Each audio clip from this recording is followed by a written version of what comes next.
today. We're so glad you guys are here with us. I appreciate y'all being here. Let me get this thing all set up and we should be able to go on with life. Rebecca, we've got some announcements up on the board today. Rebecca gets back in her seat. Let's see what we're going to talk about first today. Transformation tracks. Today is track 3. I will tell you, I've put it in there, but we've had a few people go through track 1 and a few people go through track 2. Really can't have the track 3 without us having the whole thing. So we're going to bypass that today. I just want to make you know about it because that is what we do here at Transformation. We have 3 different tracks, first, second, and third Sunday of the month. So we'll pick that back up again. If you missed track 1, first week in April, we'll go from there. Track 2, second week in April. So next one we've got. Let's see, Giving Made Easy. We try to make it as easy as we can here for you. There is a basket by the door. You can leave your tithes and offerings in there, or you can do it at findtransformation.com/giving. We also have a text app available, 293-4483, and you can get that on our app. Speaking of our app, I think that's the next one. If you haven't downloaded it yet, you can at the Apple Store or Google Play. Search for Church by Ministry 1, and then look for Transformation Church Kerrville. And you've got everything on that app. There's a prayer request, there's the sermons are on there, you can get in contact with us, and you can use that same number if you want to text your giving. You can text prayer to 293-4483, and it'll come right to us, and we'll be able to pray for you as well. Is that about it? No more slides? Great. Tell you what, let's get into the word today. If you'll bow your head with me and let's pray. Father, we thank you for giving us the opportunity to preach your word in this beautiful place that we call home, Kerrville, Texas. Lord, I ask you to put your spirit in this room today. Let us feel your presence as we go through this third week of bad religion. Because, Father, what you have shown us is that good Christians can make mistakes. And when we do, how it affects the kingdom. Lord, I ask that each and every one of us here today be blessed by this word, that you have just molded us and formed us into further being for you, Father God. We just give you all the glory. In the mighty name of Jesus, we pray. Amen. All right, so let me start off with this. There was a man who smelled like a brewery, and he gets on this bus, and he's like disheveled. His clothes are hanging off of him. He's even got a bottle of wine sticking out of his coat pocket because, you know, it's just the way he is. And he plops down and sits right next to this priest. And the priest is really offended by this guy's smell and the way he looks. And he kind of snubs at him. Well, the guy picks up the newspaper and he starts reading the paper. And he says, "Hey, Father, let me ask you a question. How do you get arthritis?" Well, immediately the priest just said, "This is my opportunity." He says, "You get it from drinking all the time and for being with loose women all the time and just living a life of sin." The drunk folded up the paper and went, "Huh." Well, the priest thought about it for the moment and said, "You know, that wasn't really nice of me. So let me just say, I'm sorry. Please forgive me for saying that to you. How long have you had arthritis?" He says, "Well, it's not me. I just read this article and it says the Pope has it."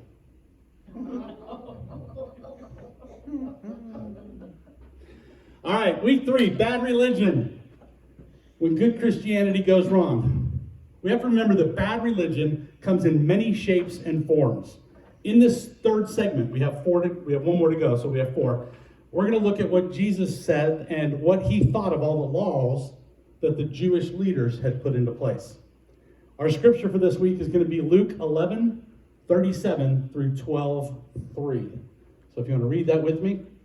When Jesus had finished speaking, a Pharisee invited him to eat with him. So he went and he reclined at the table. But the Pharisee was surprised when he noticed that Jesus did not first wash before the meal. Now the Lord said to him, "Now then, you Pharisees clean the outside of the cup and dish, but inside you are full of greed and wickedness. You foolish people, did not the one who made the outside make the inside also? But now, as for what is inside you, be generous to the poor, and everything will be clean for you.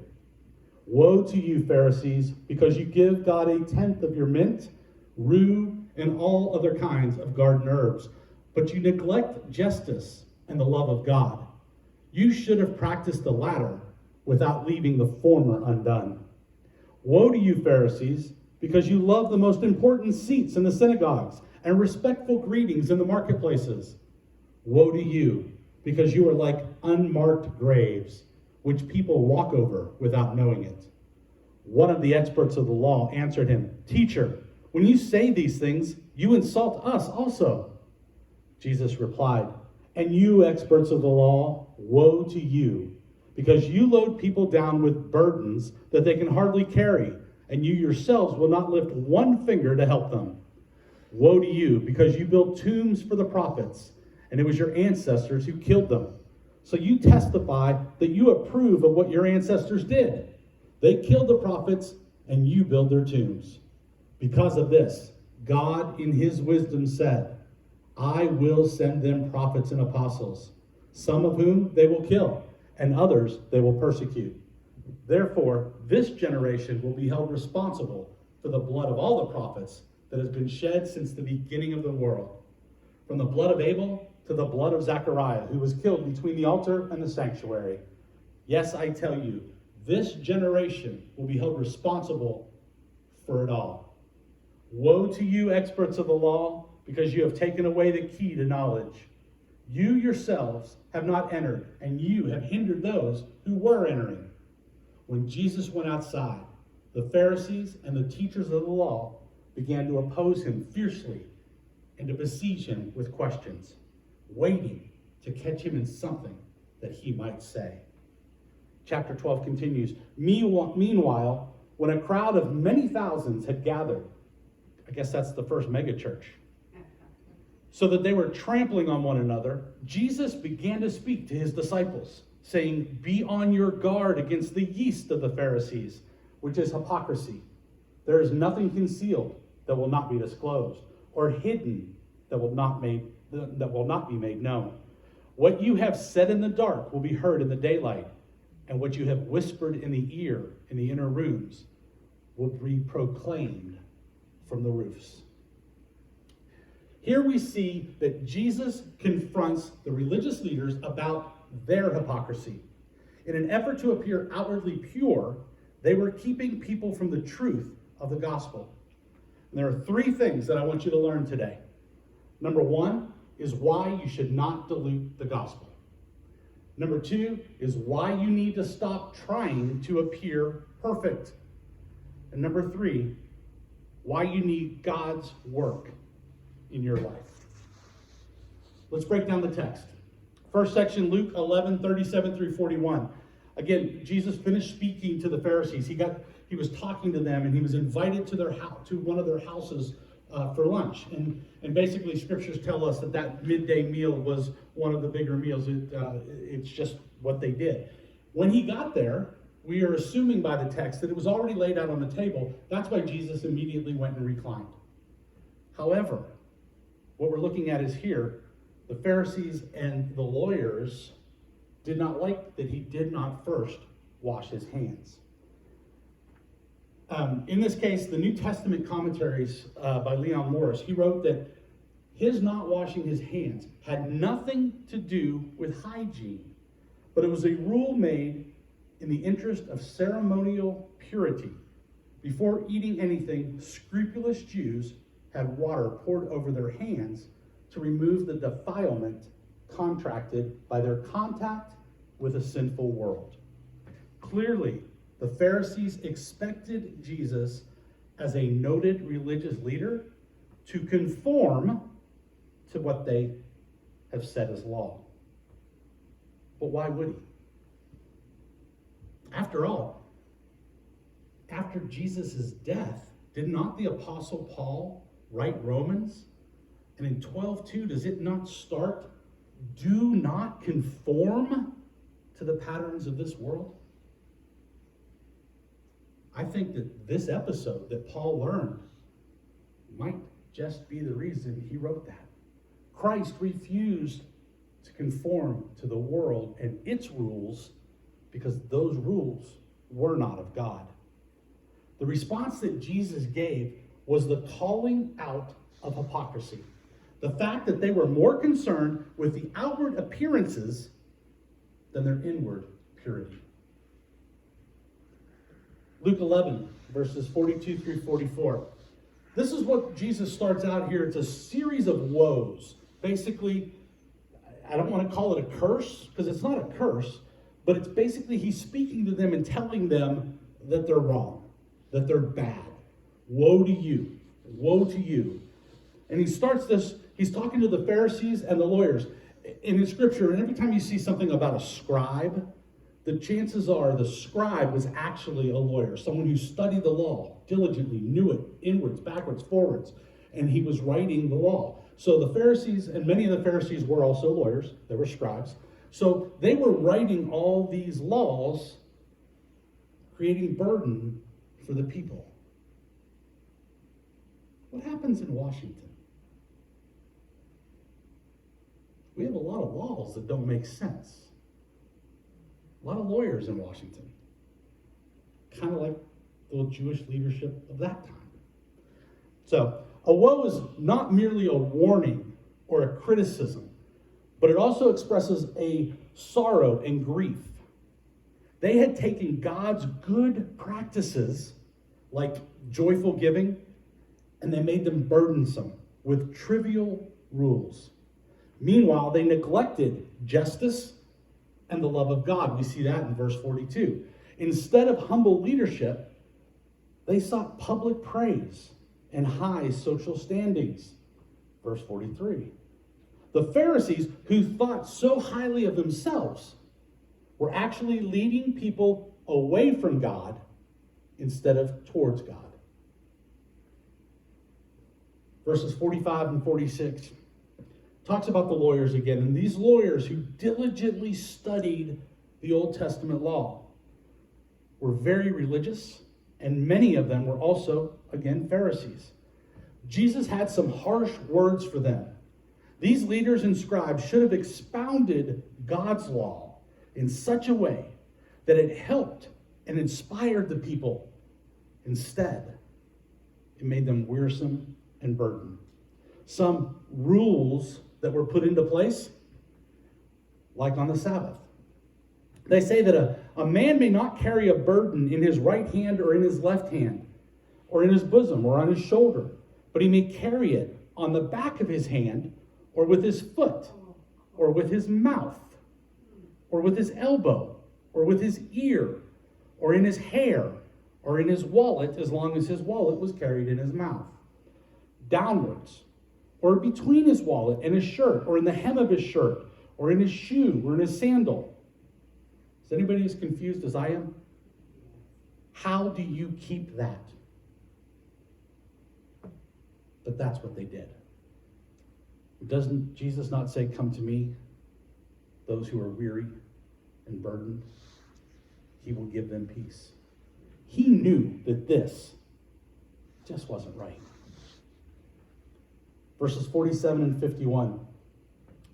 We see that like their fathers, we're talking about the Pharisees and the scribes again, they honored the dead saints without recognizing those that were living.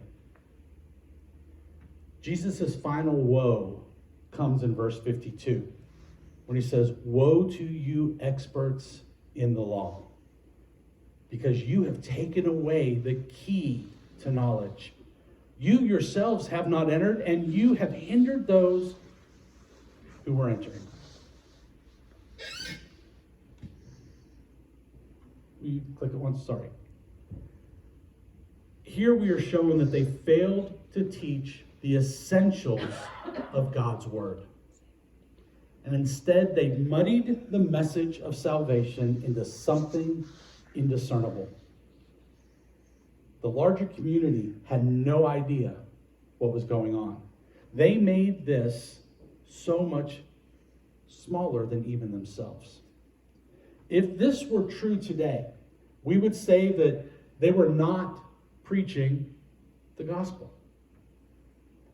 Finishing out chapter 11 in verse 53 and 54, we see that Jesus then goes back outside.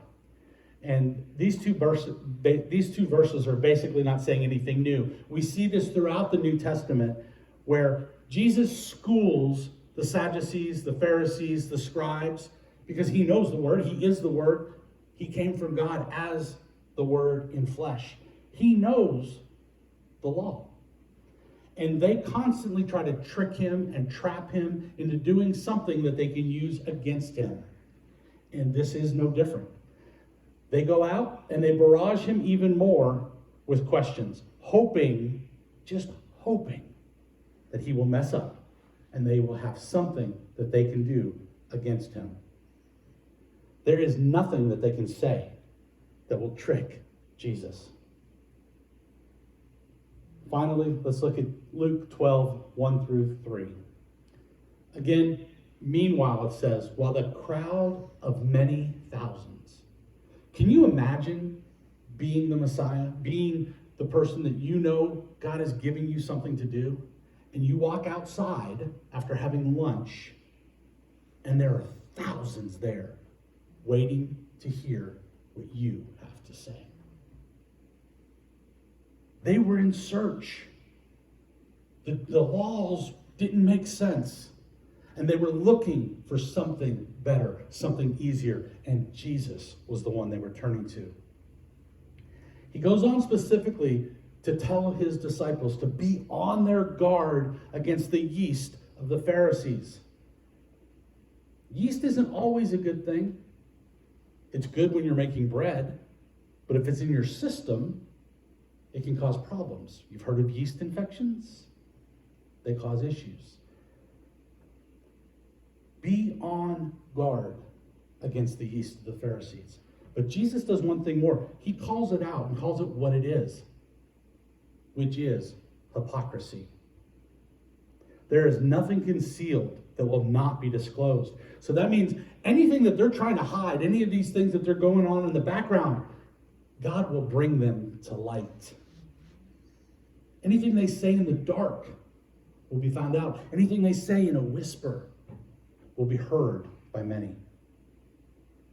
Jesus tells his disciples this because he knows what's happening. Jesus delivered this rebuke and then left the enraged religious leaders like he's done time after time again.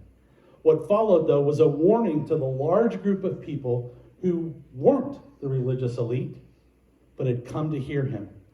Jesus warned these people that the Pharisees were hypocrites. Flat out called them that. There you go. One day all will be revealed and judged accordingly. Now, I want you to listen to this same verse out of the Message Bible. It says, by this time, the crowd unwildly and stepping on each other's toes. That means unruly. They were a mob, if you will. And they were all over each other, trying to get closer to the Messiah, trying to hear what he had to say.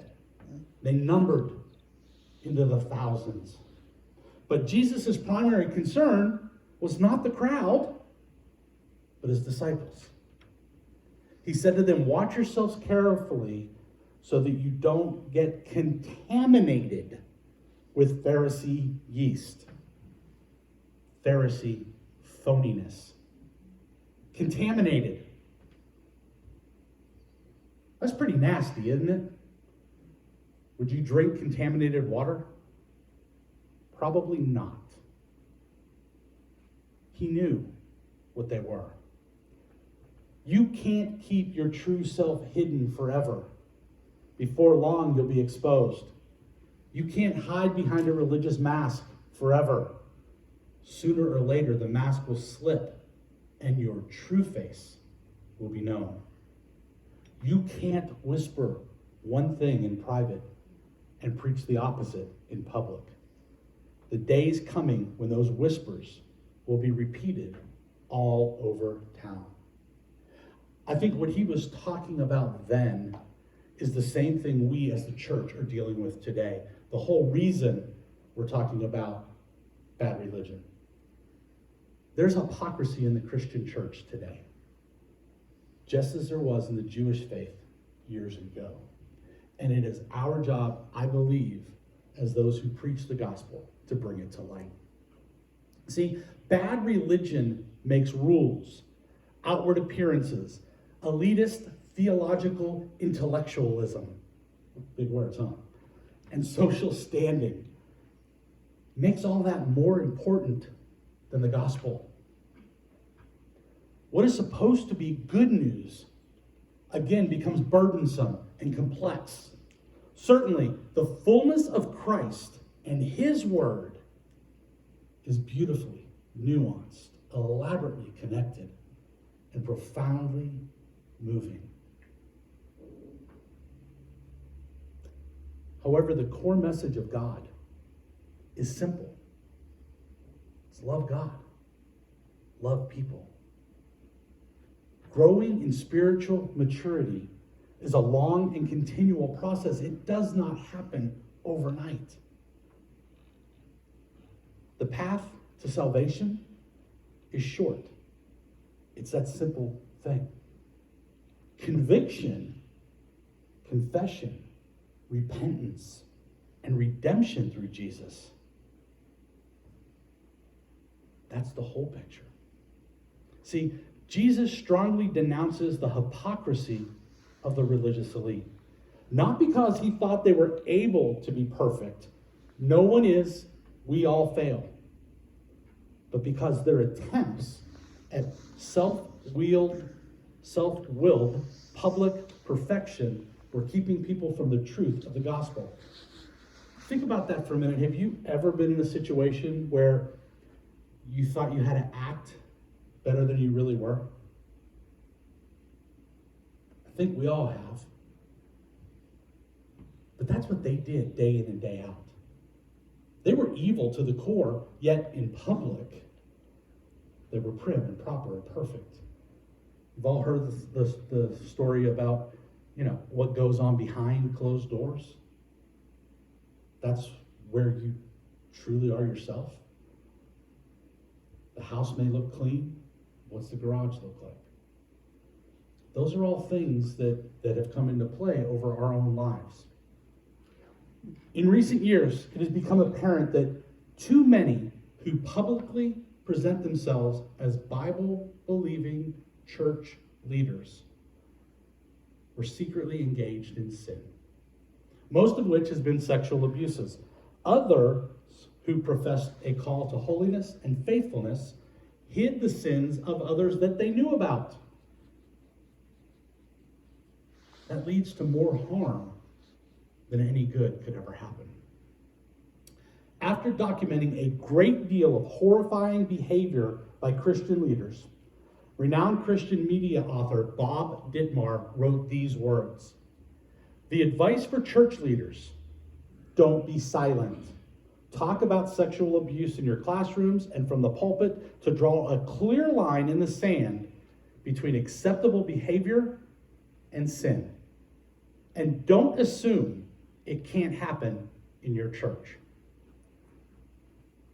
So my question to you is this: why do pastors not talk about the hard stuff?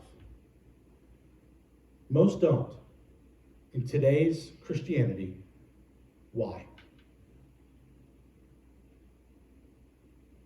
They're afraid they're going to offend somebody. They're afraid that they're going to hit a chord with somebody and that person's not going to return to church. And all they're doing is speaking truth.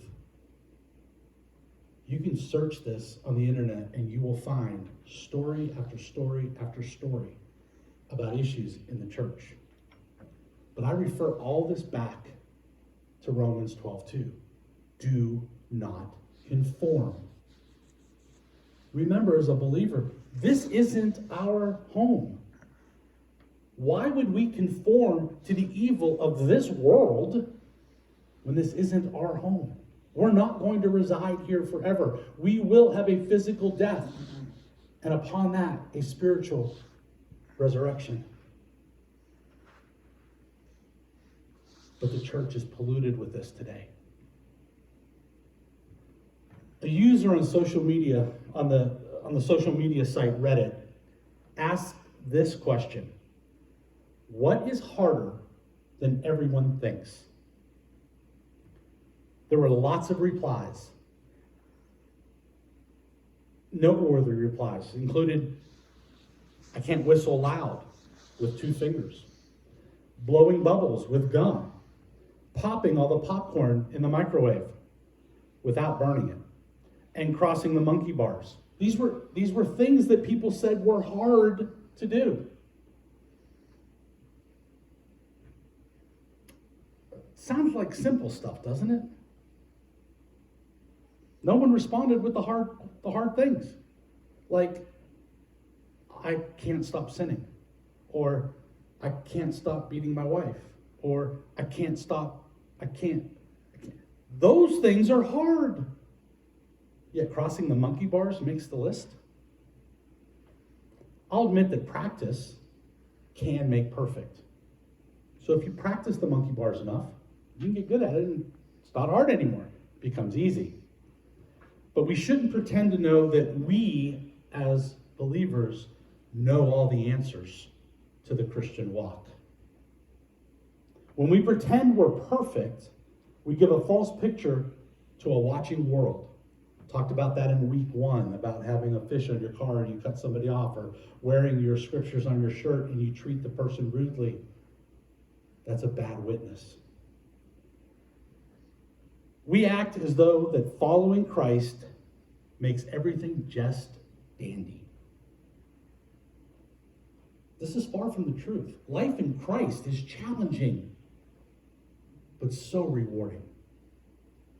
Like the Pharisees, we long to be lauded for our faithfulness, our outward awesomeness, or our super spirituality. Truth be told, anyone who's been a believer for more than one day knows that dying to ourselves, picking up our crosses, and following Christ is not an easy task. Our selfishness and fleshy desires aren't easily tamed. Scripture can seem confusing at times, but through the Spirit, we find understanding and victory.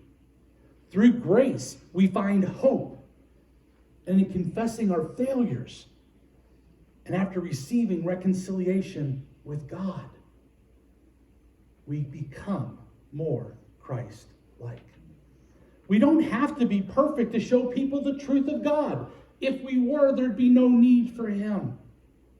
In fact, hiding our struggles actually minimizes the gospel and our need for a Savior who is bigger than all of our sin. I want you to watch this little video.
If any of you have ever done an internet search, you know that it's that easy to type in a question and throw a letter out and see what the searches have been for.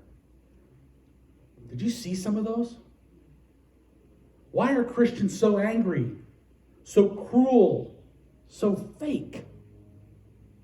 Why are Christians so hypocritical, so judgmental, so rude, so unlike Christ? This is why Christianity has problems. This is why I had to do a series on bad religion. This is why we need a Savior. And it's our job to let the world know that they need one too. This is why you should not dilute the gospel, but tell the truth. Call sin what it is. Sin. This is why you need to stop trying to appear perfect. Tell the truth. We are all sinners, and we need a Savior. And this is why you need God's work in your life. Tell the world it is destined for hell if they don't call upon the redemptive blood of Jesus Christ. Everyone feels and likes to feel special. We like to be the best at whatever we do, the most expert at our expertise. Even children go through a stage where everything is a competition with their classmates, their friends, or their siblings. Who's the best Lego builder? Who's the best speller? Who can do the best cartwheels? Who rides their bike the best? It feels powerful to know that to know the most and to be the best, to be recognized as someone and to be sought after for advice. Perhaps it's that power that draws us into the hypocrisy that the religious leaders also struggled with. In our attempt to control our own story and present ourselves as the best and revel in our relative notoriety, we lose sight of the fact that the story isn't about us. It's about God. As we venture on our journey to be seen as good, may we never, ever lose sight of Him. Let me end with this. Famed theologian Dr. Paul W. Powell, he was from Texas, he once said, "Pride is so subtle that if we aren't careful, we'll be proud of our humility. When this happens, our goodness becomes badness. Our virtues become vices." We can all easily become like the Sunday school teacher that was teaching the class about the Pharisee and the tax collector praying in the temple. You know the story when the Pharisee said, "Lord, thank you for not making me like the tax collector." But as this Sunday school teacher finished that lesson, she said, "Children, now let's bow our heads and thank God that we are not like the Pharisee." Amen. You bow your heads with me, please. Father, your word is true. Your word is magnificent and beautiful. And your word is the only thing that we can stand on, that will never be pulled out from under us. We thank you for your Spirit and for the ability that you have given us to understand the meaning of your word. Lord, I ask you to search all of us right now. I ask you to prune us like you would a vine and snip off that arm of hypocrisy. And Lord, open our eyes to the sin, not only in our lives, but in the lives of others, and let us boldly confront it with love. Because see, Lord, as you have given us the ability to love you and to love people, showing that mercy and grace to them is what you have asked us to do. Lord, I thank you for those here today and those that you'll bring back next week. And I ask you to bless their lives as we go into two of the most important weeks of our lives as a believer.